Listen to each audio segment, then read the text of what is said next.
Bom dia, meus irmãos. Quem nos visita pela primeira vez, acena com a mão assim, que Jesus te abençoe, te guarde nessa manhã, que Jesus te abençoe e receba o grande abraço do amor de Deus.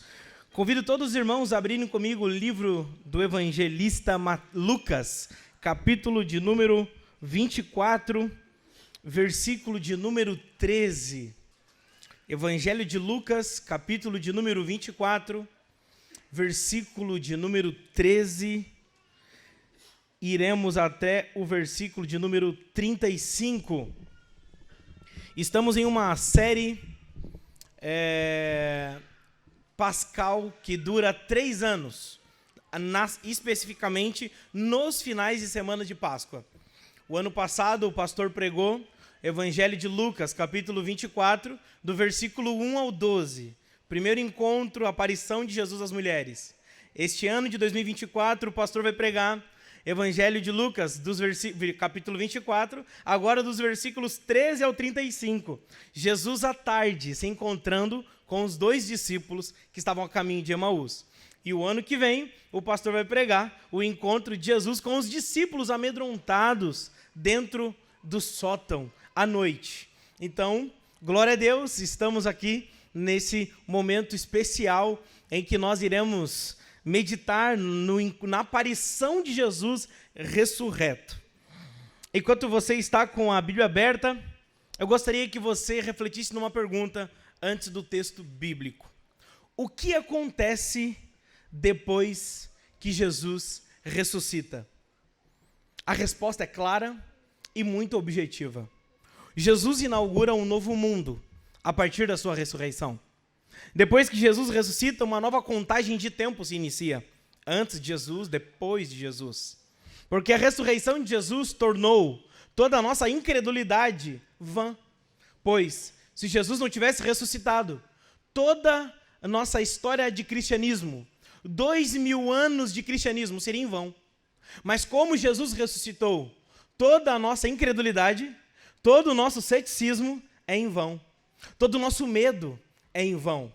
Porque Jesus ressuscitou, não há mais razão para chorar. Porque Jesus ressuscitou. Ainda que os nossos pés possam insistir em abandonar a presença de Deus, em fugir de Deus, em achar que temos autonomia e bebermos do cálice da independência do homem pós-moderno, e achar que conseguimos viver e desistir desse negócio de igreja, de evangelho de Jesus. Porque Jesus ressuscitou.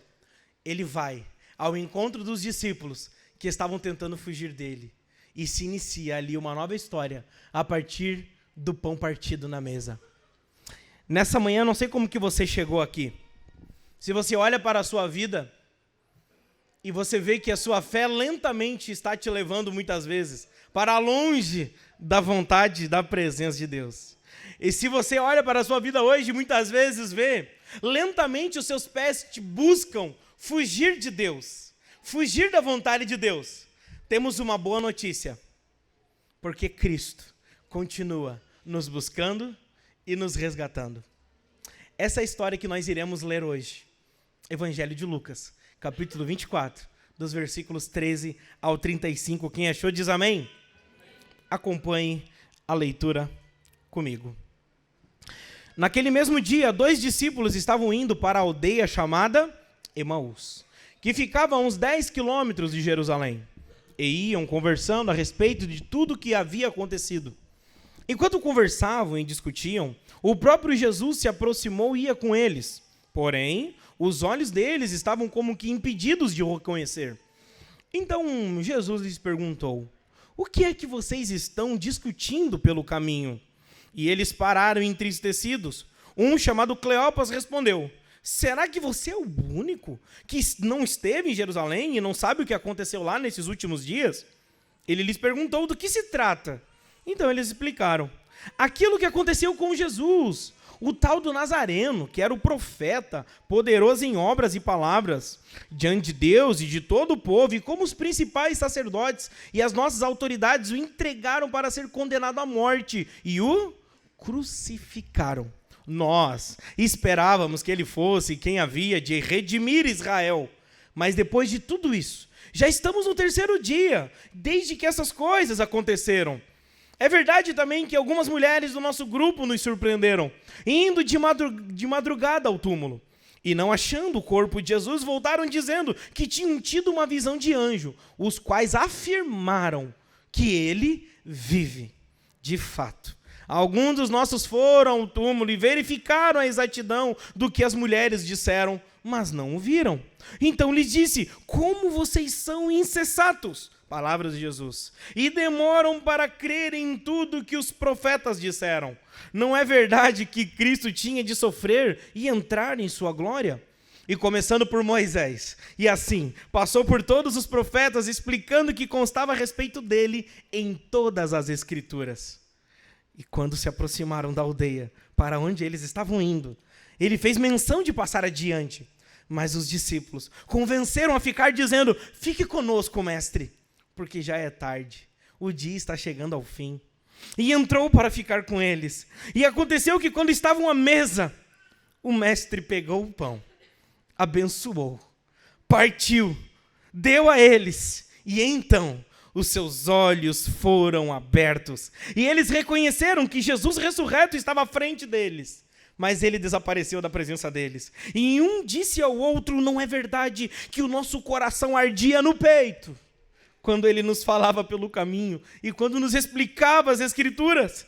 E na mesma hora, levantando-se, voltaram para Jerusalém, onde acharam reunidos 11 e outros com eles, os quais diziam: de fato, o Senhor ressuscitou e já apareceu a Simão. Então os dois contaram o que lhes tinha acontecido pelo caminho e como tinham reconhecido Cristo ressurreto no partir do pão. Oremos. Jesus, tire as sandálias dos nossos corações, porque não estamos diante de um jornal, não estamos diante de uma revista, não estamos diante de um blog, não estamos diante de qualquer texto, estamos diante da santa palavra de Deus. O Senhor decidiu se revelar à humanidade e falar à humanidade, não através dos anjos, mas através da sua palavra.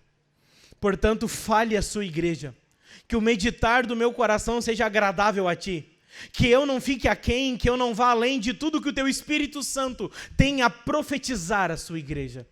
Em nome de Jesus, fale conosco, transforme nossas vidas, em nome de Jesus. Quem crê diz amém. Queridos irmãos, a história da aparição de Jesus no caminho de Emaús é a primeira das 3 aparições de Jesus ressurreto.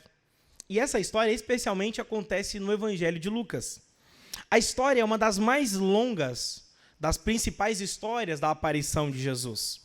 O nosso texto de hoje será dividido em 4 partes. Repete comigo, 4 partes. Isso mesmo, o nosso sermão vai ser dividido em 4 partes, em cima de uma própria divisão que o texto tem. Então, como nós pregamos aqui expositivamente, eu convido todos vocês a mergulhar comigo na história bíblica, amém? Vamos voltar há quase 2000 anos atrás e vamos mergulhar nessa história, vamos conhecer, entrar no mundo de Jesus, porque é dessa forma que Jesus transforma o nosso mundo. Então, a primeira parte se encontra dos versos 13 ao 16, que envolve o encontro de Jesus com os 2 discípulos. A segunda parte, você que gosta de anotar, preste atenção, né? A segunda parte dos versos 17 ao 27 é a conversa deles. Lembra que Jesus pergunta: o que vocês estão conversando? Aí eles contam o que eles estão conversando, eles até são meio ríspidos com Jesus e etc. Ali a história se desenrola. Dos versículos, especificamente 28 ao 32, é a terceira parte.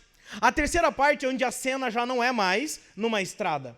Onde agora eles estão dentro de casa, Cristo parte o pão, os olhos se abrem e o coração deles arde. E a quarta parte, o versículo 33 ao 35, envolve o retorno dos discípulos, imediato, um retorno imediato, para junto dos apóstolos e para contar a boa notícia do Cristo ressurreto. Quem está comigo diz amém? Vamos à primeira parte, então, verso 13 ao 16. Lucas relata, irmãos, a história de 2 homens que estavam voltando para Emaús de Jerusalém. Uma viagem curta o suficiente, que segundo os historiadores do Antigo Testamento, falam que é uma viagem em torno de 1h30, por aí. J. Carson é específico, ele fala que é 1h30, né? A.C. Sproul também. Então, 1h30 de viagem, caminhando. E acontece, meus irmãos, eles estavam num ritmo, caminhando em sua jornada, conversando entre si, e até então um santo estranho aparece no meio deles. E Lucas nos diz que esse santo estranho, que esse estranho até então, começa a falar com eles. Mas acontece, meus irmãos, que os olhos deles, segundo as Escrituras, foi impedido de reconhecer que era Jesus. E aqui me parece proposital. Os olhos deles serem impedidos de reconhecer que aquele que falava com eles era o seu próprio mestre. A Bíblia é clara quando diz que eles foram impedidos de reconhecer Jesus, e não de que era impossível de se reconhecer Jesus. Jesus não ressuscitou com outra forma, com outro corpo, com outra aparência. Acontece que o coração deles estava obscurecido, os olhos do coração deles foram impedidos de reconhecer quem Jesus era. O que isso implica? Que o próprio Deus havia cegado os olhos do entendimento, e assim eles não conseguiam reconhecer quem é Jesus. E essa história divina vai se desenrolar, e aqui nós já startamos a segunda parte do texto. Dos versos 17 ao 27, que é a segunda parte da nossa exposição, Jesus lhe faz uma pergunta que arranca de dentro do coração deles o que eles realmente estavam sentindo e pensando. Tome cuidado, cristão. Toda vez que Jesus te fazer uma pergunta, é porque ele vai arrancar de dentro de você coisas que nem você sabia que existia lá dentro. Mas o objetivo de Deus trazer para fora coisas, pensamentos, sentimentos dentro de nós que nós nem sabíamos que estava lá, é com o objetivo de restaurar, redimir e nos conformar à imagem de Jesus. E é isso que acontece. 2 discípulos de Jesus. Não eram 2 desconhecidos que gostavam, não eram 2 simpatizantes com Jesus. 2 discípulos de Jesus que dentro do coração deles havia um sentimento e um pensamento errado sobre Jesus. Aqui nós ficamos num lugar onde todos são iguais. Desde o novo convertido, aquele que tem 30 anos de igreja. Eu não sei quantos anos de igreja você tem. Eu não sei quantos anos de ministério você tem. Mas aqui tem pessoas na Bíblia que andaram visualmente, pessoalmente, fisicamente com Jesus. E ainda assim, tinham coisas no coração que Jesus precisava transformar. Tinham ideias que precisavam ser renovadas. Por isso Jesus está nessa manhã nos convocando a uma transformação de mente e uma transformação de coração, apesar dos nossos anos de cristianismo, apesar dos nossos anos de fé. Nós não chegaremos nos portais da eternidade e falar: Jesus, eu fui crente 45 anos, e então eu vou entrar aí, vou dar aqui, ó, recebe aqui, ó, meu cartão, estou chegando. Não, ninguém entra no céu por anos de ser crente. Nós só entramos no céu pela fé na obra de Cristo Jesus. Portanto, os nossos olhos precisam ser abertos. E acontece que Jesus arranca o pensamento e o sentimento errado que havia dentro do coração deles. Na segunda parte, que vai dos versos 17 ao 27, Jesus lhe faz a pergunta: que conversa é essa que vocês estão tendo enquanto caminham? Imagine esses 2 discípulos parando a caminhada, se voltando para esse santo estranho, se voltando para Jesus e falando assim: que conversa é essa? Aonde que você esteve, Jesus? Quer dizer, aonde que você esteve, estranho? Onde é que você esteve que você não sabe que aquele, o Nazareno, o profeta, nós esperávamos que ele fosse redimir Israel. Aonde que você estava?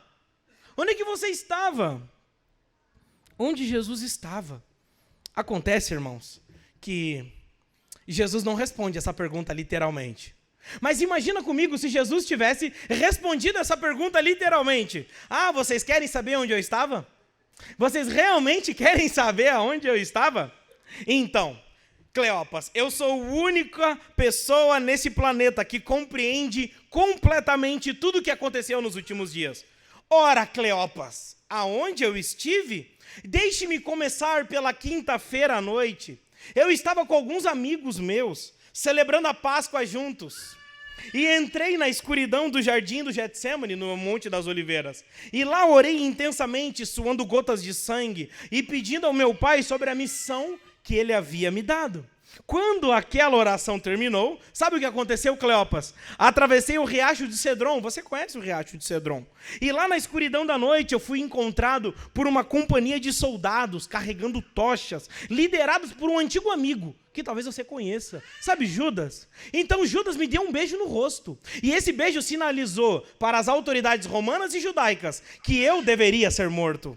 E então, sabe o que aconteceu comigo? De quinta para sexta-feira, eu fui levado para a cidade. Fui passado de um lado para o outro. E fiquei orbitando entre as autoridades judaicas e as lideranças políticas de Roma. E lá eu fui indagado. E acontece que um governante, ele disse assim, eu não acho culpa nele.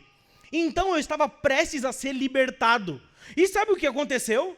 Nesse exato momento, uma multidão começou a gritar, crucifique-o, crucifique-o, crucifique-o. Sendo um político impulsionado pela audiência, você sabe, você conhece muito bem Pôncio Pilatos. Pôncio Pilatos cedeu à voz da multidão. E assim me açoitaram, me espancaram e me coroaram com uma coroa de espinho. Me levaram para fora de Jerusalém, fora de Sião, para o monte estéril chamado Gólgota, onde fui executado em uma crucificação. E eu não fui simplesmente executado por criminosos para satisfazer homens sanguinários. Eu fui submetido à ira contida de Deus, onde diante da sua face eu fui abandonado. E ele colocou sobre mim a sua santa ira, coisas que nenhum de vocês dois, nem Pedro, nem Tiago, nem Lucas, poderia suportar a ira que eu recebi. Acontece, Cleopas, então, que eles me tiraram da cruz. E em vez de me enterrarem no local tradicional de descarte, como você conhece, o lugar chamado Guina, alguém intercedeu ao meu favor, como Deus havia prometido, que o servo dele não sofreria corrupção. E então eu fui confiado às mãos de um discípulo secreto. Talvez você não conheça, porque ele não faz parte do grupo dos apóstolos, e nem dos 70, nem dos 120. Um discípulo secreto chamado José de Arimateia. E este homem, eu treinei ele para exatamente influenciar neste momento. Acontece que ele me colocou, e eu como morto, eu fui recebido com olhos, com honrarias, e o meu corpo foi colocado em uma tumba, que é a mesma tumba usada até para reis. E eu fui colocado ali. Mas acontece que isso foi na sexta para sábado. Mas acontece que nessa manhã, Cleopas, neste domingo de manhã, o poder criativo veio sobre mim. Sobrenaturalmente retornou ao meu corpo. Minhas ondas cerebrais começaram a operar de novo. Meu coração começou a bater. Pulsava sangue fluindo em minhas veias e artérias. E os meus olhos se abriram. E o poder de Deus me fez escapar dos lençóis mortuários. Anjos vieram, pedras rolaram. E eu saí vivo ao amanhecer. Se me perguntam, aonde eu estive nos últimos dias, foi fazendo isso. Mas e vocês? Onde vocês estavam? O que vocês estavam fazendo? Eu estive fazendo isso. Querida igreja, queridos irmãos, isso nos ensina que todas as vezes que por causa da cegueira espiritual, como esses dois discípulos, acharmos que temos o direito de indagar a Deus e perguntar a Deus diante das dificuldades que vivemos, o que Deus está fazendo? Por que Deus está fazendo? Aonde Deus está? O que Deus está fazendo?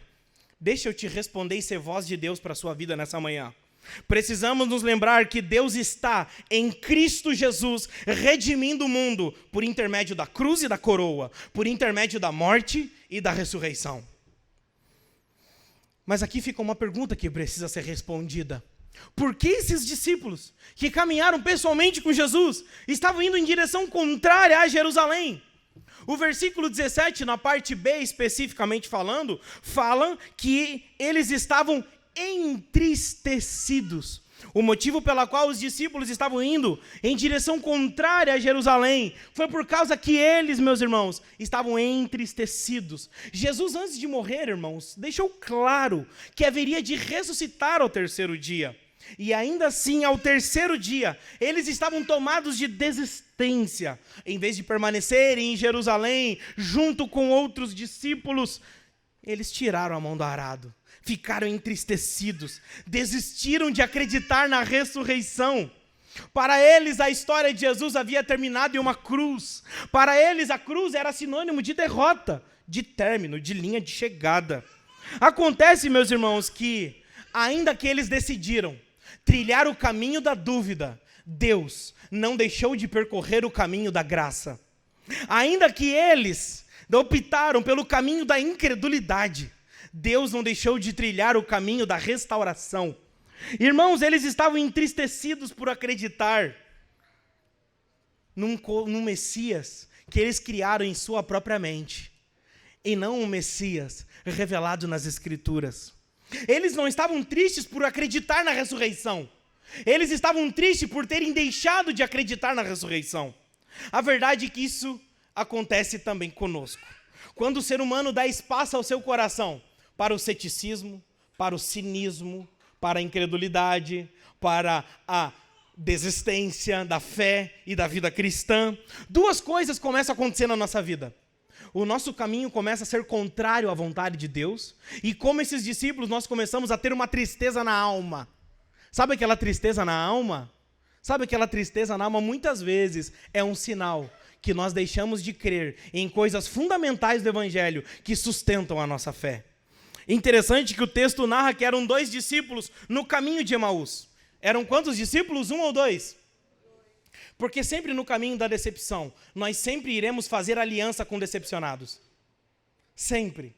No caminho da decepção, nós sempre viraremos melhores amigos, de um dia para a noite. Com os decepcionados, com os incrédulos, com os céticos. Nós sempre encontraremos pessoas para validar o nosso ceticismo, para validar a nossa falta de fé. E julgaremos a vontade de Deus. Eu não estou sozinho aqui nessa, eu não estou maluco. Na verdade, Jesus estava ressurreto em Jerusalém. E eles estavam falando sobre morte, falta de fé, no caminho para Emaús. Irmãos, o fato de Jesus ter percorrido o caminho da graça para ir atrás desses 2 céticos, para resgatá-los, significa que Deus não desiste de nós. Que Deus não apenas salva ladrões em uma cruz, mas Deus também salva discípulos céticos. Tão pecador quanto ladrões na cruz são os discípulos de Jesus, céticos, amargurados, decepcionados, que criaram Jesus que não é o Jesus da Bíblia. A palavra manga, quando eu digo, você acha que é uma fruta ou acha que é manga de camiseta? A palavra manga pode ser usada para a manga da camiseta, como também para a fruta, não é verdade? Uma só palavra para 2 objetos diferentes. Nós podemos estar falando do mesmo Jesus, mas de 2 Jesus diferentes. Eles tinham o Jesus manga e não o Jesus fruta. É como a rosa. A rosa pode ser uma cor, a rosa pode ser uma... Jesus pode ser aquele que veio para redimir o mundo. E o Jesus da Bíblia, ou o Jesus criado a partir das minhas próprias convicções. Que Jesus que servimos? Qual é o Jesus que está na nossa mente? Esse foi o problema com eles. Esse foi o problema com eles. Imaginaram Jesus, que não era o Jesus das Escrituras. Sabe qual é a boa notícia? Que Jesus não apenas salva os ladrões na cruz. Jesus também resgata os discípulos céticos, que criaram um holograma de Jesus, que pintaram um Jesus que não é o Jesus. Jesus também salva a gente. O primeiro movimento da dispersão dos discípulos reflete um lado da cruz. E o segundo movimento de Jesus indo atrás dos discípulos revela o outro lado da cruz. A cruz tem 2 lados. O primeiro lado é da ofensa. E Jesus deixou claro, em Mateus 26:31, esta noite serei uma pedra de tropeço para todos vocês, porque está escrito, 2 pontos, preste atenção, Jesus citando um profeta do Antigo Testamento, ferirei o pastor e as ovelhas do rebanho ficarão dispersas. Foi isso que aconteceu. As ovelhas do rebanho ficaram dispersas, porque Jesus foi tragado pela morte. Esse é o primeiro lado da cruz. E o primeiro lado da cruz são pessoas que vão olhar para o evangelho da cruz e vão falar assim, não, eu não quero o evangelho da cruz, eu quero o evangelho da prosperidade, eu quero o evangelho da dança, eu quero o evangelho do entretenimento, eu quero o evangelho da palavra de vitória. Esse é o Jesus manga da camiseta. Mas o Jesus manga da fruta é o Jesus da cruz. Tirar a cruz do evangelho é tirar Jesus do cristianismo. E Jesus fora do cristianismo significa que o cristianismo virou uma seita e deixou de ser a religião perfeita que agrada a Deus. Tirar a cruz do evangelho é perder o evangelho. Tirar a cruz do evangelho é perder de vista Jesus. Por isso que é importante entendermos, queridos irmãos, que nessa manhã Deus está salvando discípulos céticos que estavam decepcionados, caminhando ao contrário da vontade de Deus. E o mesmo movimento que Deus faz para salvar ladrões numa cruz, para pessoas que estão coxos, Lázaros, mesmo movimento que Jesus faz, também são com discípulos céticos, decepcionados, amargurados. A cruz tem dois lados. O lado de que muitos irão se ofender com ela. Mas sabe qual é o outro lado da cruz? Olhe para a pessoa que está do seu lado. O outro lado da cruz é o resgate. Deus não desiste. Fala com fé para ele. Deus não desiste. Oh, meus irmãos, imagina se Deus existisse quando o homem pecou lá no jardim. Ah, não dou conta. Não dou conta, eu criei tudo perfeito. Oxe, eu crio um jardim, eu crio um riacho. Gente, imagina a natureza como não era, né? Imagina como não eram as árvores do jardim. Deus criou um lugar perfeito. Sabe nós, pai? Quem é pai aqui, mãe? Levanta a mão assim. Meu Deus, 98% dessa igreja. Gente, imagina nós como pais. Criamos um ambiente perfeito para os nossos filhos. E quando eles erram, o que acontece? A gente não ficaria bravo? A gente fica bravo quando a gente prepara um ambiente perfeito e eles estragam, eles acabam sujando. Ficamos bravos, é claro. Queridos irmãos, mas imagina se Deus largasse os pontos quando o homem pecou. Imagina Deus assim, não, eu criei tudo perfeito, cara. Te dei uma mulher que é osso, que você se apaixonou à primeira vista. Eu venho me encontrar com você, Adão. Pessoalmente, gente, Jesus ia lá, Deus, Pai, ia lá, se encontrava com Adão, coisa mais linda. Não eram os nossos devocionais preguiçosos pela manhã, que mal a gente consegue ler um capítulo da Bíblia. Era um devocional face a face com o próprio Deus. E o homem peca. Aí Deus olha e fala, não, larga os pontos, larga um ponto. Não quero mais esse homem. Irmãos, agora imagina, Jesus passa a vida toda. Aí Jesus vem à terra, Deus envia o seu próprio filho, amém? Qual foi o maior milagre? Jesus levantar um paralítico ou o próprio Deus se fazer homem? O próprio Deus se fazer homem. Por isso que a pregação do milagre, ela é inferior à pregação de Cristo Jesus. Tem crente que se maravilha com os milagres, né? Meu Deus, levantou paralítico, levantou morto. Mas isso até os feiticeiros fazem. Mas só Deus se transforma em homem e morre numa cruz.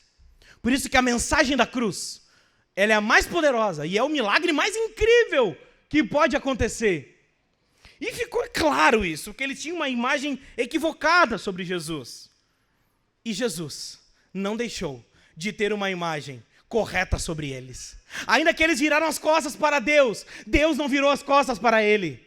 Ainda que a ira santa de Deus se acendeu, isso não o impediu de enviar o seu filho por amor ao mundo para morrer a nossa morte e morrendo a nossa morte pudesse nos dar a vida eterna. Aleluia! Vamos estudar o que eles pensavam de errado. Verso 19 ao 21. E eles lhe perguntou, do que se trata? Eles explicaram. Aquilo que aconteceu com Jesus, o Nazareno. Meu Deus, pregando para Jesus, né? Toda vez que a gente está cético, Jesus está na nossa frente e a gente não consegue perceber ele. Meu Deus, é muita coisa, dá vontade de ficar um mês inteiro pregando sobre isso. E como, verso 20, e como os principais sacerdotes e as nossas autoridades o entregaram para ser condenado à morte e o crucificaram. Agora, versículo 21, eles expressam todas as heresias do coração deles. Nós esperávamos que fosse ele quem havia de redimir? Redimir? Quando eles dizem que fosse ele que fosse redimir Israel, eles não estavam pensando na redenção como nós pensamos. Eles estavam pensando numa libertação messiânica, com viés político, sobre Roma e todos os inimigos do povo de Deus. Esses dois discípulos não haviam entendido o verdadeiro significado da cruz. Eles colocaram uma expectativa errada em Jesus, achando que o governo de Jesus era político, que a salvação seria uma espécie de redenção temporal, realizada por um judeu conquistador. É isso que eles aguardavam. Mas o que eles não sabiam é que a salvação veio em forma de redenção espiritual, por meio de morte sacrificial. Mas as suas mentes não estavam conseguindo assimilar isso. Irmão, sabe como que Deus escolheu vencer o mal? Morrendo. Sabe como que Deus venceu a morte? Morrendo. E sabe como nós cristãos somos convocados a governar o mundo, dominar o mundo? Sabe como? Morrendo, andando a segunda milha, pedindo perdão, se reconciliando, tendo as marcas do caráter de Jesus, buscando mais os frutos do Espírito do que os dons do Espírito. Porque dons, pregar, ensinar, de nada vale se nós não somos benignos, longânimos, pacientes, amorosos. De o que adianta trazermos pessoas para dentro da igreja, se a igreja não é um jardim que cultiva flores, que tem árvores frondosas? Perde o sentido a evangelização quando a igreja não é fundamentada na comunhão, quando os crentes não são santificados pela palavra da verdade. O que eles não entenderam é que o Messias viria 2 vezes. Calma lá. Quer dizer que Jesus só sofre nessa história? Calma lá também. Não, irmãos. Os profetas anunciaram e o próprio Jesus disse: primeiro vem como um cordeiro e a segunda vez como um leão. A primeira vez, irmãos, ele vai matar a morte morrendo. E a sua fragilidade irá ser o meio pela qual Deus irá exercer o poder. Isso mesmo, Deus exerceu o seu poder na humanidade por intermédio da fragilidade da cruz. Mas na segunda vinda, Deus vai exercer o seu amor por intermédio da sua soberania exercida sobre os inimigos. O reino de Deus é um reino de ponta cabeça. Ele não se encaixa nos padrões desse mundo. Da mesma forma, entrar no reino de Deus, nós também entramos de ponta cabeça. Não alcançamos a salvação reunindo forças para viver uma vida virtuosa, mas nós recebemos a salvação por estarmos crendo que somos pecadores e que Deus é o único santo. Em segundo lugar, se crescemos, vivemos e servimos, não por tomar o poder, mas por seguir a Jesus, renunciando o poder para perdoar, sacrificar e servir, porque Jesus disse: aquele que deseja ser o maior, que sirva. Verso 25 ao 27 diz algo muito interessante. E aqui, irmãos, Jesus já olhou assim o cenário deles. Jesus olhou a mente deles assim: vocês estavam esperando um Davi que viria assim, botando os inimigos abaixo, provando para Roma que eles estavam errados. É isso que vocês estavam esperando? Então, é outra coisa. Mas agora deixa eu ensinar vocês. Verso 25 ao 27 diz assim: então lhes disse, como vocês são insensatos e demoram para crer em tudo que os profetas disseram. Meu Deus do céu, né? Imagina ser ovelha de Jesus. Né? Eu acho que participar da igreja de Jesus não é tão legal assim, parece, né? Imagina o Jesus, seu pastor, falando: ô, seu insensato. Não é desinteligente. Insensato não é desinteligente. Não é uma pessoa que não consegue assimilar as verdades. Insensato é assim: você é moralmente depravado para conseguir entender aquilo que tudo foi dito. Insensato é uma palavra de cunho ético moral e não de cunho ético intelectual. Ok? Fica pior para nós, né? Insensato, tipo assim, Jesus usa a palavra que pegou na veia. Sabe aquele gol que bate na veia assim e é golaço? Jesus, numa palavra, definiu o diagnóstico do que somos. Insensatos. Não cremos nas palavras dele. E Jesus faz assim: já que vocês não creram nas minhas palavras, fica por assim mesmo. Então vou voltar lá para Jerusalém. Fica aí vocês não querem? Então, o que Jesus começa? Não é verdade que o Cristo tinha de sofrer e entrar na sua glória? E começando por Moisés e todos os profetas, explicou o que constava a respeito dele em todas. O que é? Em todas as Escrituras. Irmão, Deus não desiste ainda que os nossos pés insistam em percorrer o caminho da desobediência e da incredulidade. Deus não desiste, Ele é o professor perfeito que não abandona nenhum aluno. Jesus é o pastor que não abandona nenhuma ovelha. Jesus foi atrás deles, e mesmo eles já tendo ouvido essas palavras de ensinamento de Jesus, Jesus repete de novo, porque Jesus não se cansa de nos amar. Jesus não desiste de nós, irmãos. Se você está aqui nessa manhã e já pensou em desistir de Jesus, e você pensa assim, cara, eu vou lá na igreja, mas eu acho que Deus está de cara comigo. Eu acho que Deus está de cara virada para mim. Eu até vou lá na igreja, faltei uns domingos, não tenho orado tanto. Eu vou chegar lá na igreja e Deus vai olhar para mim e falar assim, eu estou de cara contigo, cara. Faz 3 domingos que tu não veio. Não, irmãos, deixa eu te falar uma coisa. Não, Deus nos ama. Deus nos cuida. E Deus quer nos tirar desse vai e vem, dessa montanha russa de emoções na fé. Deus quer nos dar, repete comigo, constância. Constância Deus quer nos dar. Sermos firmes, perseverantes, onde que a nossa fé não é balizada se ganhamos ou perdemos, se aconteceu coisas boas ou coisas ruins. Não é balizada pelo sol. Tá o verão, então eu estou feliz. Tá inverno, então eu estou triste. Não. É uma fé constante, balizada pelo sol da justiça que é Cristo, fundamentada na rocha que é a nossa salvação, protegida pelo capacete que é o Evangelho, protegida por Cristo. Somos atingidos, mas não destruídos. Somos afetados, somos quebrados, mas não somos destruídos. Ainda que o nosso homem exterior se corrompa, o apóstolo Paulo diz que o nosso homem interior se renova dia após dia. Irmãos, Jesus insiste em nos amar. E aqui nós vamos para a terceira parte. Verso 28 ao 32. Enquanto Jesus falava, eles se aproximaram da aldeia. E Jesus fez a menção de passar diante deles. Mas eles convenceram a Jesus para ficar com eles. E então acontece que Jesus, entrando na casa com eles, pega o pão, abençoa o pão, parte o pão, e na partida do pão, o que os olhos deles se abrem. Não perca isso. Agora não é uma questão de simplesmente convicção intelectual. Não foi apenas a exposição de uma notícia. Havia mais aqui do que envolvimento de mente. Agora é visceral, meus irmãos. Agora o Espírito de Deus está perfurando a alma deles. Agora o Espírito de Deus está quebrando, atravessando o coração deles.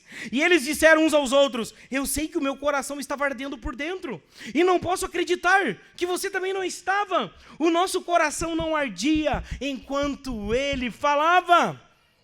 Jesus é o pregador perfeito e o pregador excelente. Jesus é o professor perfeito e o pregador excelente. Jesus, irmãos, ele é o mestre que enquanto ele ensina, a nossa mente, ele aquece os nossos corações, faz arder fogo em nossos corações. Jesus é o pregador excelente, que ao mesmo tempo que pulsa em nossos corações paixão, quando ele prega, ele também discipula a nossa mente. Ele também nos traz informações que antes nos eram desapercebidas.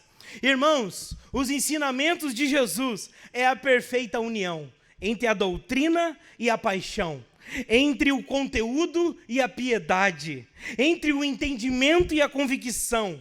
Os ensinamentos de Jesus não promovem divisão entre o que creio e o que sinto. Na verdade, os ensinamentos de Jesus promovem reconciliação entre o que cremos, sentimos e praticamos. Os ensinamentos de Jesus promovem reconciliação entre o saber e o amar. Os ensinamentos de Jesus são como uma vela, que ao mesmo tempo que a cera queima, a chama ilumina. Ao mesmo tempo que o nosso coração derrete de amor, faz a nossa mente ser iluminada pelo conhecimento de Deus. Esse é um dos efeitos da ressurreição de Jesus em nossas vidas. Voltemos à primeira pergunta. O que acontece depois que Jesus ressuscita? Ele faz, através da pregação do Evangelho, para esses homens, que o coração deles arda e que os olhos deles se abram. Interessante que foi uma sucessão de fatos. O fato de Jesus ir até eles revela que o amor de Deus não nos deixa fugir. Revela que Deus sempre irá nos buscar. Segundo, o fato de Jesus pacientemente ensinar-lhes significa que Jesus tem o objetivo de promover em nós o entendimento correto da Bíblia. Não basta apenas deixar a Bíblia aberta dentro de casa. Isso a gente já sabe, ok? Mas não basta só ler. Tem que entender o que a gente lê. E entender o que realmente a Bíblia quer dizer. Sabe por quê? Porque Deus fala versículos. Isso. Deus fala a Bíblia. É a revelação, o rema. Não é uma voz que vem do além, que contradiz com as Escrituras. A voz de Deus é a palavra. Meu Deus, desde quando que nós achamos que Deus não fala pela palavra? Eu me sinto como Chesterton no século XX, tendo que provar para os outros que a grama é verde. De provar para os outros que 1 mais 1 é 2. Da mesma forma é o cristão, quando ele lê a Bíblia e não acha que Deus está falando com ele. Portanto, nunca diga que Deus não está falando com você, se a sua Bíblia dentro de casa está fechada. Deus fala. E se Deus escolheu falar pelo um livro tem que ser não apenas lido, mas entendido. O que quer dizer? Vamos investigar, vamos ler comentaristas bíblicos. O que realmente quer dizer? A gente lê lá, pega um versículo. Já viu a cirurgia espiritual no texto? Você conhece cirurgia espiritual? Pega um texto, faz uma cirurgia, arranca e usa para o próprio pretexto, tira do contexto, tira de tudo. Então é assim que nascem as heresias. Foram assim que nasceram as seitas, pegando o texto fora de contexto e usando para o próprio pretexto. O apóstolo Paulo disse que as pessoas irão se reunir ao redor de mestres que falam aquilo que eles querem ouvir, que usam as Escrituras como meio de manipular aqueles que estão ouvindo. Irmãos, você não está numa igreja que você vai ouvir o que você quer ouvir. Você está numa igreja em que o pastor não vai pregar o que ele quer pregar. Você está numa igreja onde Deus vai falar por intermédio da sua palavra, quer o pastor gostando, quer o público gostando ou não. Porque nós não estamos atrás de números. Nós queremos a glória de Deus. Nós não queremos encher igrejas de gentes vazias. Mas nós queremos aqueles poucos que querem ser cheios da presença de Jesus. Amém? O coração ardeu ou não ardeu dos discípulos? Mas só isso foi o suficiente? Só o coração arder? O que faltava ainda? Abrir os olhos do coração. Aqui fica uma pergunta, irmãos. E aqui eu encerro. Por que Jesus primeiro parte o pão para depois abrir os olhos do coração deles?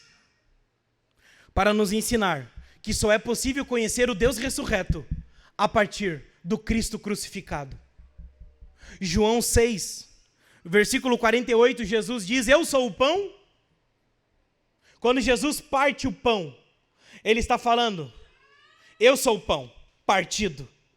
E porque Jesus, liturgicamente, parte o pão, e depois que ele parte o pão, os olhos se abrem. Os olhos espirituais. Agora é algo sobrenatural. Não é apenas uma sensação de emoção, que é válida, que acontece aqui, mas aqui é algo sobrenatural. É algo que nenhum professor de EBD, nenhum pastor nessa terra consegue fazer. É somente o Espírito Santo, pelo poder de Deus, abrindo os olhos do nosso coração e nos fazendo contemplar a beleza de Jesus. Aleluia. O pão se parte, os olhos se abrem para ver o Cristo ressurreto. Isso nos ensina que só podemos conhecer o Cristo ressurreto a partir do Deus crucificado. Queridos irmãos, chegamos ao fim. Depois que seus olhos são abertos, a história se conclui. Eles imediatamente voltando para junto dos discípulos, para pregar o evangelho e contar a boa nova da salvação. Esse é o efeito quando Jesus abre os olhos do nosso coração para contemplar o Deus ressurreto. Queimar os nossos corações, ensinar as nossas mentes e usar as nossas bocas para pregar o evangelho. A pergunta que eu te faço nessa manhã é: há quanto tempo o seu coração já não arde? Até na sua mente você sabe, ou até acha que sabe. Mas por que o seu coração não arde mais? O que lhe falta não é um outro culto. O que lhe falta é uma paixão genuína pelo Evangelho. O que lhe falta não é o trocar o louvor, né? Ah, não, essa banda eu já enjoei, por isso que eu não. Agora é outro ministério de louvor que vai fazer meu coração arder, não. Se o cristão tivesse uma página da Bíblia somente pela vida inteira, aquilo já tem o poder o suficiente para fazer o seu coração queimar todos os dias. Há quanto tempo o seu coração não arde? Há quanto tempo o seu espírito não pulsa?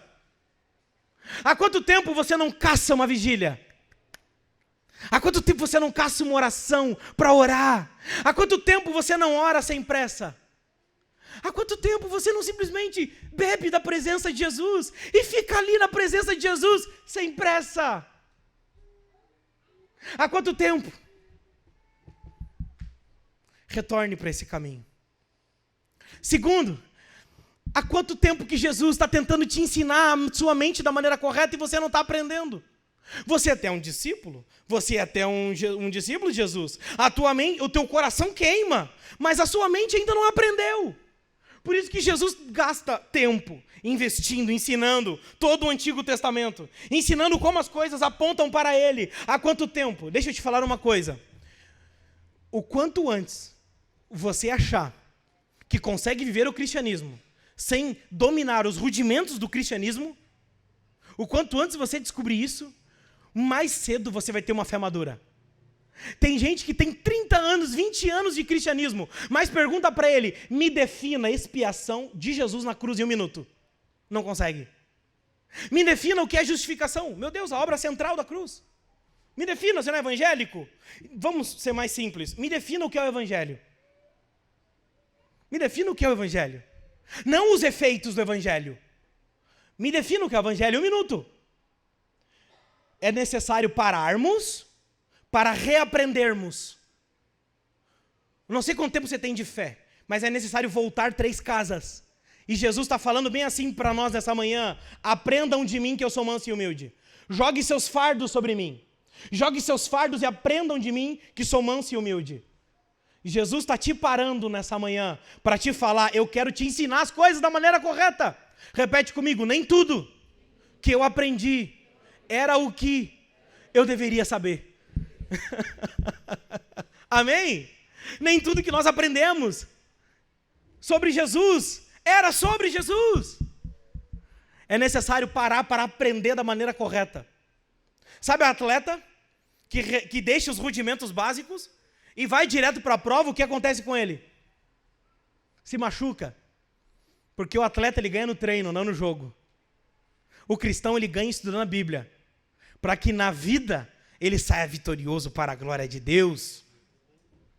E terceiro, os olhos do nosso coração precisam se abrir para evangelizar e para discipular. Depois que os olhos são abertos, os discípulos voltam para onde? O que o texto diz? Para junto dos discípulos. Pessoas que têm os olhos do coração aberto, querem estar junto com os outros discípulos.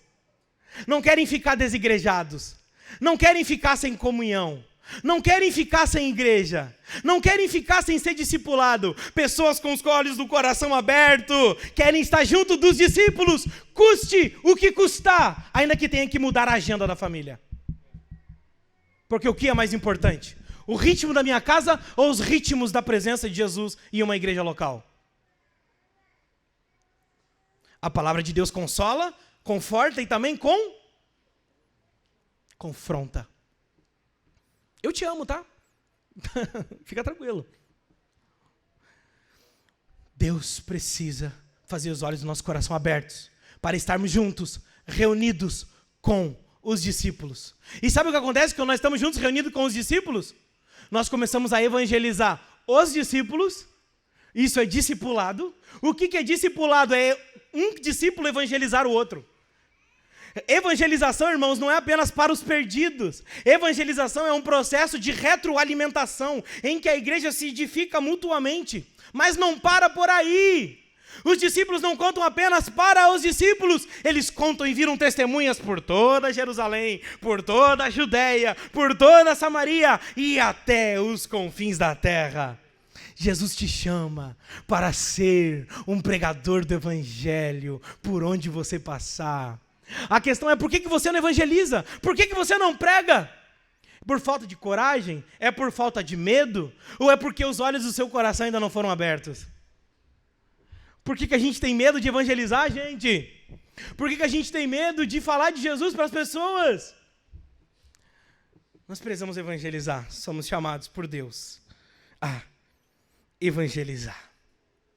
Nessa manhã, Deus está restaurando o fervor do coração, a doutrina correta na mente e a paixão e a coragem pela evangelização e o quebrantamento e a responsabilidade com a comunhão.